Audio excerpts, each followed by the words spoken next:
नमस्कार, AMV network देख रहे हैं आप और आपके साथ मैं हूं भारती बघेल। मोदी कैबिनेट में उत्तराखंड से किस सांसद को एंट्री मिलेगी, यह चर्चाएं सियासी गलियारों में तेज हो गई हैं। अनिल बलूनी, त्रिवेंद्र सिंह रावत, अजय भट्ट, अजय टम्टा और माला राज लक्ष्मी शाह में किसकी किस्मत चमकेगी, यह सवाल सियासी गलियारों में चल रहा है। लेकिन इस बार एनडीए सरकार में उत्तराखंड के लिए मंत्री पद हासिल करना उतना आसान नहीं माना जा रहा है। उत्तराखंड में बीजेपी के 5 सांसद जीते हैं और यह एक बार नहीं बल्कि लगातार तीसरी बार हुआ है जब प्रदेश की जनता ने बीजेपी को दिल खोलकर वोट किया और पार्टी कार्यकर्ताओं ने भी जी तोड़ मेहनत की। इसी वजह से उत्तराखंड को मोदी कैबिनेट में प्रतिनिधित्व की दरकार जो है वो बढ़ गई है। यह चर्चा तेज हो गई है कि प्रदेश के 5 सांसदों में से मोदी कैबिनेट में किसको एंट्री मिलेगी। इनमें सबसे ज्यादा प्रबल दावेदारी त्रिवेंद्र सिंह रावत और अनिल बलूनी की है।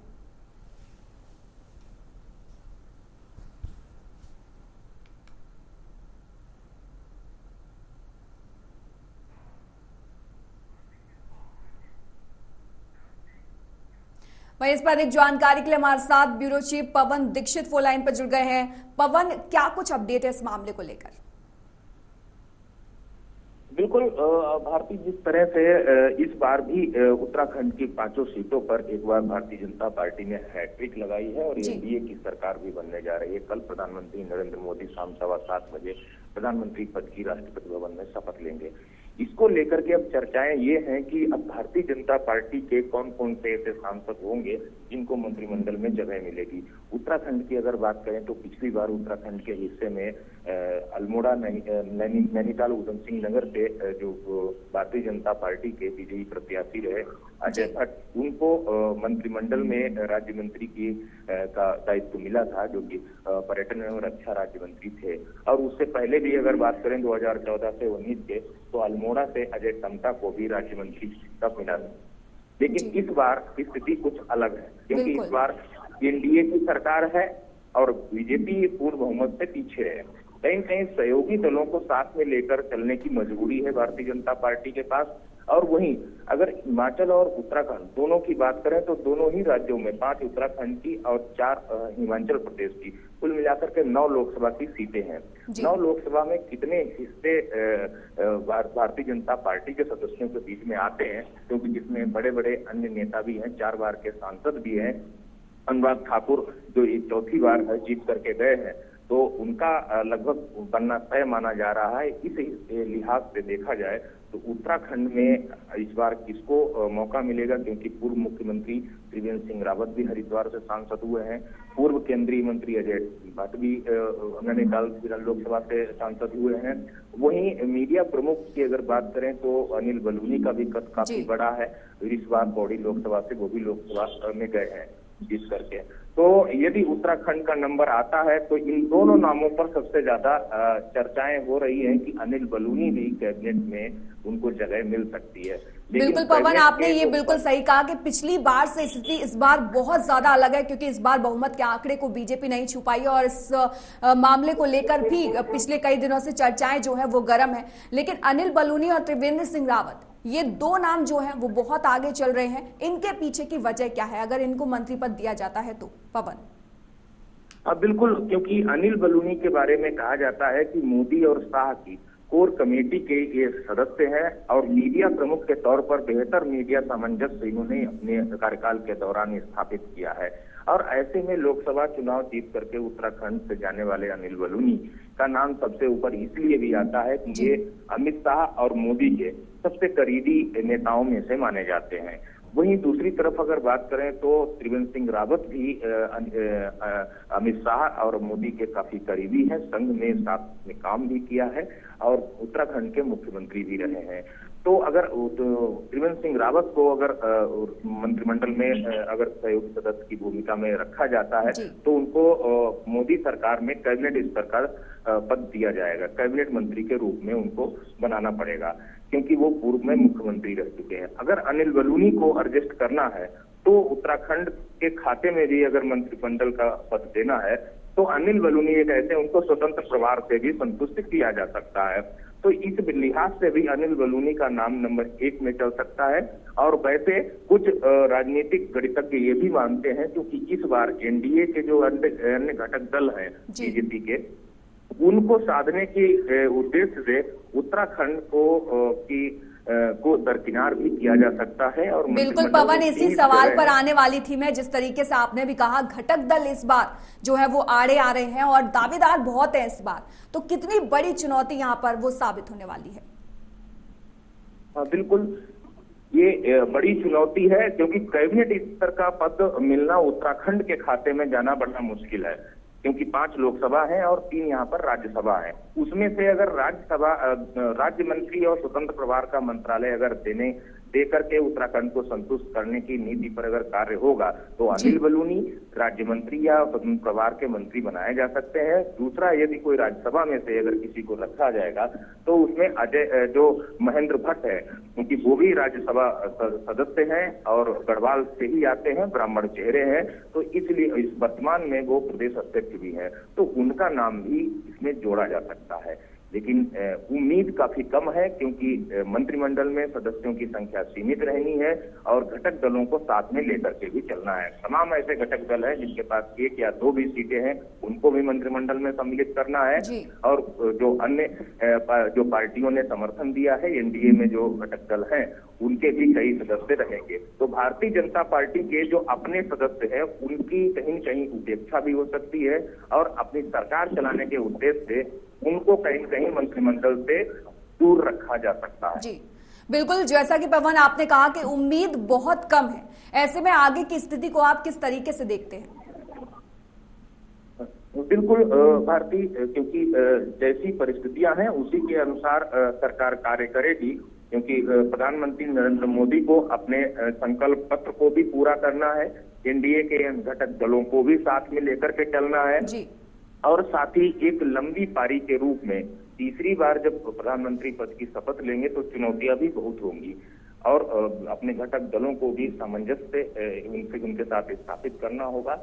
इस लिहाज से अपने भी और जो दूसरे दल हैं उन दोनों में ही सामंजस्य स्थापित करने की बड़ी चुनौती होगी।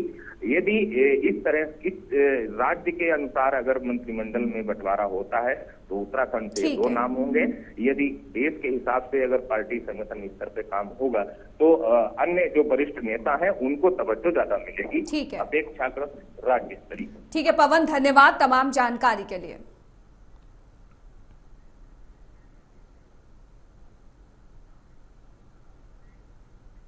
हरिद्वार में हर की पौड़ी कॉरिडोर का काम जल्द रफ्तार पकड़ सकता है। सरकार की ओर से कंसल्टेंसी फर्म की नियुक्ति कर दी गई है। हरिद्वार रुड़की विकास प्राधिकरण की बोर्ड मीटिंग के बाद प्राधिकरण के अध्यक्ष और कमिश्नर गढ़वाल विनय शंकर पांडे ने इसकी जानकारी दी। उन्होंने कहा कि फर्म प्रोजेक्ट की डीपीआर तैयार करने और स्टेक होल्डर के साथ समन्वय स्थापित करने का काम शुरू करेगी। प्राधिकरण की बोर्ड मीटिंग में 26 प्रस्तावों पर मोहर लगाई गई। इनमें कई नए प्रोजेक्ट शुरू करने, शहरी क्षेत्र का सौंदर्यीकरण करने और प्राधिकरण का वार्षिक बजट पास करना भी शामिल है।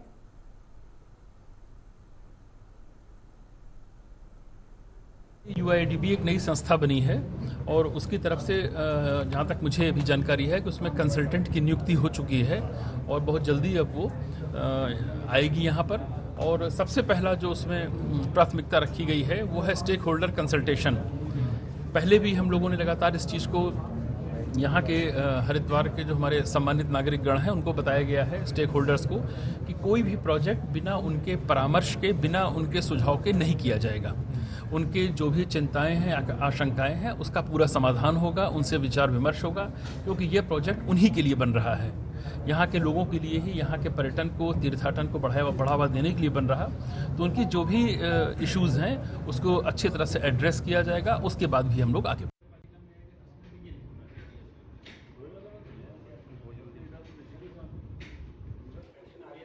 इंतजार रजा फोन लाइन पर जुड़ गए हैं। इंतजार, हर की पौड़ी का जो कामकाज है उसको लेकर क्या कुछ अपडेट है?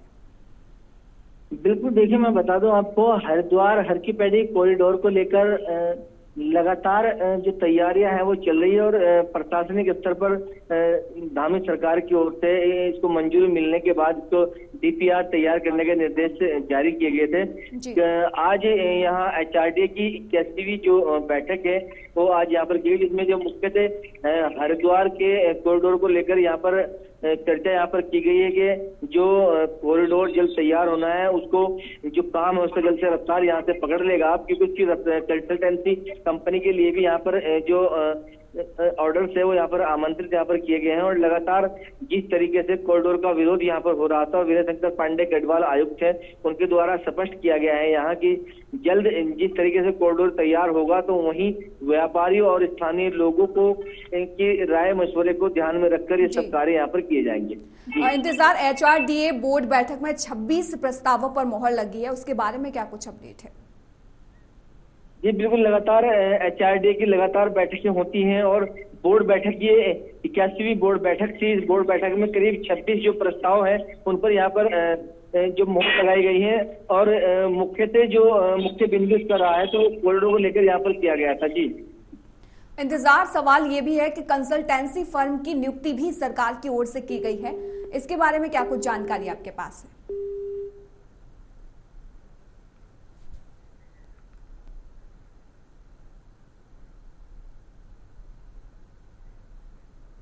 खबर पौड़ी से है, जहां पौड़ी के एसएसपी लोकेश्वर सिंह ने पुलिस लाइन में थाना प्रभारियों की मासिक अपराध समीक्षा बैठक की। उन्होंने बैठक में कहा कि साइबर धोखाधड़ी की घटनाओं को गंभीरता से लेते हुए तत्काल मुकदमा दर्ज करें और आईटी एक्ट की धाराओं में बढ़ोतरी करते हुए नागरिकों को साइबर अपराधों से बचाव के प्रति जागरूक करें। वहीं मानसून सीजन को देखते हुए आपदा की स्थिति में तत्काल बचाव कार्य के लिए तैनात रहने के निर्देश भी दिए।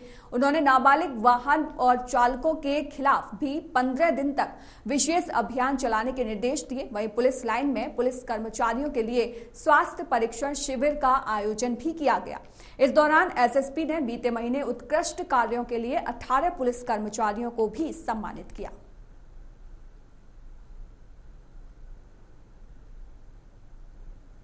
आज जनपद पौड़ी की सभी कर्मचारियों और अधिकारियों के साथ पुलिस लाइन में मासिक अपराध गोष्ठी की गई है, जिसमें जो भी हमारे पेंडिंग इन्वेस्टिगेशंस हैं, जो हमारे केसेस वर्कआउट नहीं हुए हैं, उन पे डिस्कशन किया गया है और किन केसेस में हमें अरेस्टिंग करनी है और साथ ही साथ प्रोसिक्यूशन के साथ जो हमारा जुडिशरी में केसेस पेंडिंग है उनको डिस्कस किया गया है और आगे कैसे केसेस को डिस्पोजल किया जाए और आगामी महीनों में हमारे पास क्या लॉ एंड ऑर्डर इश्यूज हैं उन पे। वहीं इस पर अधिक जानकारी के लिए हमारे साथ ब्यूरो चीफ पवन दीक्षित फोन लाइन पर जुड़ गए हैं। पवन, आज जो समीक्षा बैठक की गई, क्या कुछ अपडेट है? बिल्कुल भारती, जिस तरह से प्रत्येक माह में क्राइम की जो समीक्षा बैठक होती है उसको लेकर के एसएसपी गढ़वाल ने समीक्षा बैठक की और जो अभी तक के जो पेंडिंग जो मामले हैं उनको कैसे दुरुस्त किया जाएगा, क्यों नहीं हुए, इन तमाम विषयों को लेकर के भी हुई। इसके साथ ही अभी तक की क्या कुछ क्राइम की रिपोर्ट है उसको लेकर के भी समीक्षा की गई। साथ ही साथ चार धाम यात्रा के दौरान और आने वाले मानसून सीजन में जिस तरह से जो प्रत्येक वर्ष जो भी पॉइंट चिन्हित किए जाते हैं आपदा के दृष्टिकोण से, उनको लेकर के अभी तक की क्या व्यवस्थाएं हैं, इन तमाम विषयों को लेकर के समीक्षा बैठक की गई। साथ ही अधिकारियों को और संबंधित कर्मचारियों को भी ये पूरी तरह से निर्देशित किया गया कि किसी प्रकार की कोई भी दिक्कत ना हो। बिल्कुल पवन, जाहिर तौर पर इस बैठक का प्रभाव जो है वो खास तौर पर देखने को मिलेगा, लेकिन फिर भी मेरा सवाल यह है कि कितना प्रभाव जो है वो पिछली बार से इस बार देखने को मिलेगा इस बैठक के बाद? बिल्कुल भारती, पहले ही मुख्यमंत्री पुष्कर सिंह धामी ने भी सभी जिला स्तरीय अधिकारियों के साथ कॉन्फ्रेंस कर वीडियो कॉन्फ्रेंस के माध्यम से बैठक भी की थी। उनको आपदा से निपटने के लिए क्राइम रेशियो कैसे कम हो उसको लेकर के ये चिंता व्यक्त की थी और साथ ही साथ सबको निर्देशित किया गया था कि सभी का रिपोर्ट कार्ड समय समय पर जो उसकी समीक्षा की जाएगी। इसलिए सभी अपने अपने स्तर से जो भी जिम्मेदारियां दी गई हैं, चाहे वो एसएसपी हो, चाहे वो जिले के जिलाधिकारी हो, चाहे वो अन्य जिला स्तरीय अधिकारी हो, संबंधित विभाग की सबकी जिम्मेदारी जिलाधिकारी और एसएसपी की होगी, चाहे वो क्राइम कंट्रोल हो, चाहे वो आपदा को लेकर के हो और जिला प्रशासन की होगी। तो इसी लिहाज से ये जो बैठक भी की गई है, इसके साथ ही मुख्यमंत्री पुष्कर सिंह धामी भी जल्द ही एक बैठक करने वाले हैं, जिसमें सभी चीजों की जो संबंधित रिपोर्ट है, पूर्व में दिए गए दिशा निर्देशों के अनुरूप अभी तक की क्या प्रभावी कार्रवाई की गई, उस पर रिपोर्ट देंगे। ठीक है पवन, धन्यवाद तमाम जानकारी के लिए। देहरादून में आज इंडियन मिलिट्री अकादमी की पासिंग आउट परेड हुई। देहरादून के भारतीय सैन्य अकादमी की पीओपी से कुल आपको बता दें कि 394 जेंटलमैन कैंडिडेट जो हैं वो पास आउट हुए।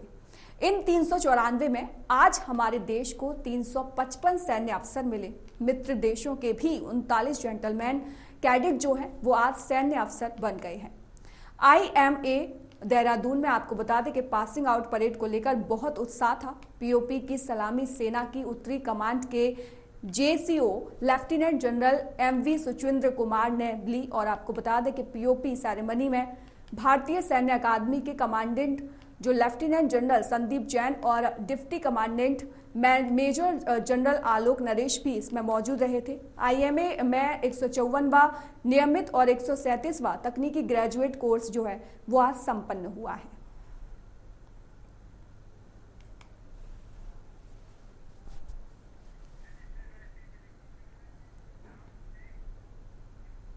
नैनीताल जिले में कॉर्बेट नेशनल पार्क से सटे रिहायशी इलाकों में आए दिन जंगली जानवरों का आतंक बना रहा है। शुक्रवार को रामनगर वन प्रभाग क्षेत्र में आपको बता दें कि कोसी बैराज के पास अचानक से हाथी आ गया था, जिससे कोसी नदी में नहा रहे सैकड़ों लोगों में भगदड़ मच गई। हाथी की वजह से ट्रैफिक भी काफी देर तक रुका रहा। शुक्रवार शाम को करीब 4 बजे के बड़ी संख्या में लोग कोसी नदी में नहा रहे थे, तभी पानी की तलाश में हाथी जंगल से निकलकर कोसी बैराज के पास आ गया। हाथी को अपनी तरफ आता देख वहां अफरा तफरी मच गई।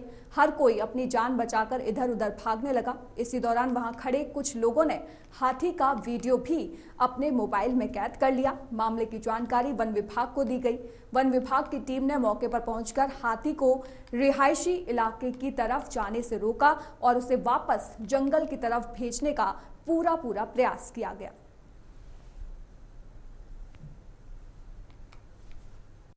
रविकांत पर यहाँ पर बैराज में हम घूमने आए थे तो देखा हमने कि हाथी बीच कोसी में आ गया था। कई लोग नहा रहे थे, आसपास घूम रहे थे और हाथी उसी बीच में वहाँ पर आ गया। भगदड़ मच गई वहाँ पर। ये बैराज में रामनगर। ऊधम सिंह नगर में नशे का कारोबार नहीं थम रहा है। थाना पुलभट्टा में पुलिस ने 3 लोगों को 124 ग्राम स्मैक के साथ जो है वो गिरफ्तार किया है। आपको बता दें कि आरोपी से किच्छा से बेचने के लिए ले जा रहे थे। आरोपियों के खिलाफ NDPS के तहत मुकदमा दर्ज कर लिया गया है। पुलिस आरोपियों को न्यायालय भेजने की तैयारी में जुटी है। वहीं जिले के SP क्राइम चंद्रशेखर घोड़के ने इस मामले का खुलासा करते हुए बताया कि चौकी प्रभारी पंकज कुमार पुलिस टीम के साथ सितारगंज थाने की सीमा पर वाहन चेकिंग कर रहे थे। इस दौरान 2 बाइक पर सवार 3 लोग आते दिखाई दिए। शक होने पर जब उनको रोका गया तो वह बाइक छोड़कर भागने लगे। उन्होंने बताया कि पुलिस ने तीनों को घेराबंदी कर दबोच लिया। तलाशी में पुलिस ने उनके पास से स्मैक बरामद की है।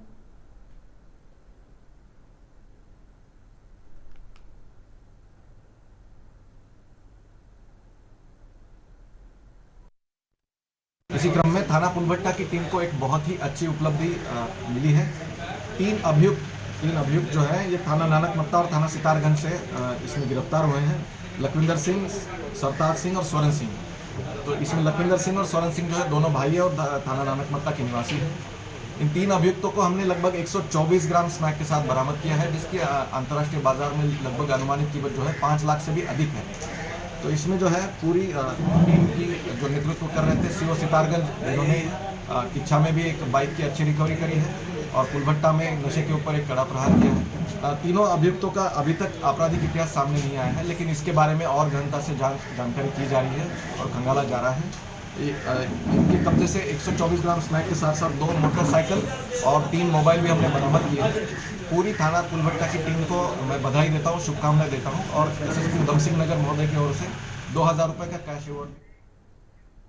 ऊधम सिंह नगर में कोतवाली किच्छा क्षेत्र में बीते दिनों आपको बता दें कि लगातार बाइक चोरी की घटनाएं जो है वो बढ़ रही हैं। बाइक चोरी की घटनाओं के अनावरण के लिए थाना स्तर पर एक पुलिस टीम का गठन किया गया था। वहीं अब किच्छा कोतवाली पुलिस को बड़ी सफलता हाथ लगी है। किच्छा पुलिस ने अलग अलग स्थानों से चोरी की 8 मोटरसाइकिलों सहित 3 आरोपियों को गिरफ्तार किया है। एसपी क्राइम चंद्रशेखर घोड़के और एसपी सिटी मनोज कतियाल ने संयुक्त रूप से किच्छा कोतवाली में इसका खुलासा किया है।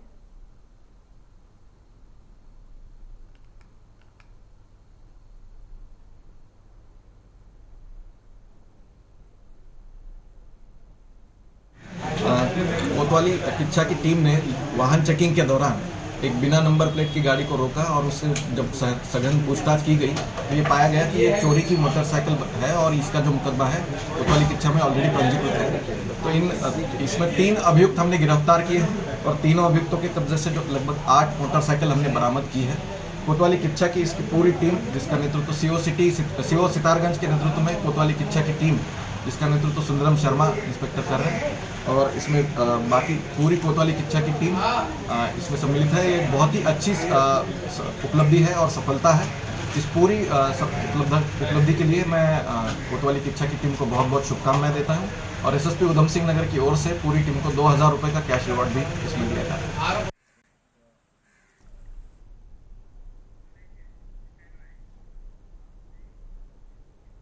नैनीताल जिले के रामनगर क्षेत्र में जंगली जानवरों के आतंक से लोग काफी परेशान हैं। यहां आए दिन बाघ के हमले के मामले सामने आते रहते हैं। ताजा मामला कॉर्बेट नेशनल पार्क और रामनगर वन प्रभाग की सीमा पर रिंगोड़ा क्षेत्र का है, जहां बाघ ने जंगल में घास काट रही महिला पर हमला कर दिया और उसे घसीटकर जंगल में ले जाने लगा। लेकिन तभी महिला की बड़ी बहन में हिम्मत दिखाई और आपको बता दें कि बाघ से लड़कर न सिर्फ अपनी बहन की जान बचाई बल्कि बाघ के वहां से भगाने पर भी उसे मजबूर कर दिया। जानकारी के मुताबिक शुक्रवार शाम को करीब 5:30 बजे लीला देवी अपनी बड़ी बहन तारा देवी और एक अन्य सरस्वती देवी के साथ रिगोर के पास जंगल में घास काटने गई थी। बताया जा रहा है कि तीनों रामनगर गर्जिया नेशनल हाईवे के किनारे घास काट रही थी। तभी वहां घात लगाए बैठे बाघ ने अचानक से लीला देवी पर हमला कर दिया। बाघ लीला देवी को घसीटकर जंगल में ले जाने का प्रयास करता रहा और इसी दौरान आपको बता दें कि लीला देवी की बड़ी बहन तारा देवी ने हिम्मत दिखाई और बहन की जान बचाने के लिए बाघ से भिड़ गई। बाघ भी तारा देवी के हिम्मत के आगे हार मान गया और लीला देवी को वहीं छोड़कर जंगल की तरफ भाग गया। हाँ वहाँ टाइगर आते जब ये पकड़ दी, मैं हल्ला करो, मैं डंडा उठाए ऐसे पकड़ के लाई। बाघ से हटाया? हाँ बाघ से हटाया मैंने, फिर डंडा से मैंने हट हाँ ऐसे डंडा से हटाया मैंने। फिर इसको मैंने ऐसे पकड़ा, मैं लाई घसीट के, मेरे को ले जाएगा तो दोनों को ले जाएगा। फिर बाघ के मुंह से हाँ बाघ के मुंह से खींच के लाई। हम गए, हमारा घर ही वही है, कैसे रहते हैं हम, लाइट नहीं पानी नहीं, थोड़ा आगे रिंगोड़े के नीचे, रिंगोड़े का हाँ रोड पे ही हिम्मत दिखाना पड़ गया। बहन है मेरी, वो मरते तो 2 साथ में मरते। फिर मैंने खींचा, मैंने कहा ले जाएगा, दोनों को ले जाएगा। ये 3 जो है रिंगोड़ा ये आमदंडा खत्ता जो पड़ता है, यहाँ की कुछ औरतें जो है घास काट के लकड़ी बीनने के लिए जो है जंगल में गई थी, तो रिंगोड़ा से 200 मीटर इधर टाइगर ने इनके ऊपर हमला किया है। फिलहाल मैं इस समय हॉस्पिटल लेकर आया हूँ। रोड पे ही हमला किया? हाँ रोड से थोड़ा अंदर, रामनगर गर्जिया रोड पर रिंगोड़ा खट्टे से 200 मीटर इधर की बात। जी अभी ठीक है। उत्तराखंड में बीते कई दिनों से हो रही हल्की बारिश के बाद अब मौसम विभाग ने आने वाले कुछ दिनों तक मौसम सामान्य रहने के आसार जताए हैं। ऐसे में मैदानी इलाकों में तापमान सामान्य से ऊपर रहने से आम लोगों को गर्मी से परेशान कर सकती है। आपको बता दें कि मौसम विभाग के निदेशक विक्रम सिंह ने कहा कि आने वाले 1 हफ्ते तक मौसम शुष्क रहने की संभावना है। साथ ही तापमान में सामान्य से 2 या 3 डिग्री की बढ़ोतरी देखने को मिल सकती है, जिसके चलते आम जनता को दिक्कतों का भी सामना करना पड़ सकता है। साथ ही मौसम विभाग ने हीट वेव चलने को लेकर आम लोगों को सतर्क रहने के निर्देश दिए हैं। वहीं दूसरी तरफ प्रदेश में बारिश न होने के कारण वन अग्नि की घटनाएं जो हैं वो बढ़ने की आशंका है, जिसके लिए मौसम विभाग ने शासन प्रशासन को अलर्ट रहने के संकेत दिए हैं।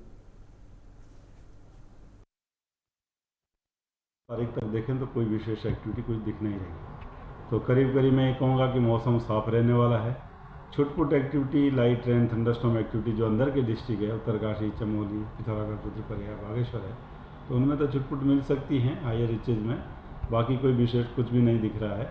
ऐसा लग रहा है कि करीब करीब मौसम जो साफ ही रहने वाला एक वीक अभी आने वाले समय में। और उसकी वजह से जो तापमान है वो अब ग्रेजुअली ऊपर आ रहे हैं और ऐसा लगता है कि एक दो दिन बाद जो हीट वेव कंडीशन है आइसोलेटेड प्लेसेस फिर से दिखनी शुरू हो जाएगी।